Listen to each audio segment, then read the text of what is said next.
অগ্রহায়ণ মাসের শেষ হতে আর কয়েকদিন বাকি, এরপরই শুরু হবে পৌষ মাস। তবে এর আগেই উত্তরবঙ্গের জেলাগুলোতে দেখা দিয়েছে শীতের তীব্র দাপট। কনকনে শীতের জনজীবন বিপর্যস্ত। দিনাজপুর আজ তাপমাত্রা নেমেছে 12 ডিগ্রি সেলসিয়াসে, আর বাতাসের আর্দ্রতা ছিল 90% এবং বাতাসের গতিবেগ হয়েছে 1 কিলোমিটার বেগে। শুক্রবার দিনাজপুর আবহাওয়া অফিস থেকে এই তথ্য জানানো হয়। এই মৌসুমে দিনাজপুরের এই তাপমাত্রা সর্বনিম্ন।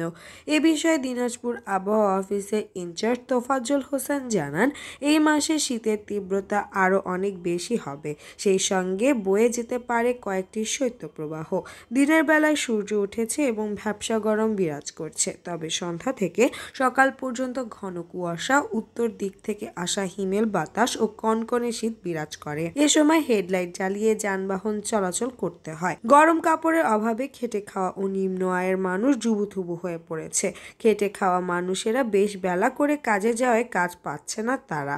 এদিকে ঘন কুয়াশার কারণে বাড়ছে সড়ক দুর্ঘটনা। শিশু বিশেষজ্ঞ ডক্টর মশিউর রহমান জানান, শীতজনিত রোগে শিশু ও বয়স্ক মানুষ শ্বাসকষ্ট, নিউমোনিয়া, বিভিন্ন রোগে আক্রান্ত হয়ে হাসপাতালে ভর্তি হচ্ছে।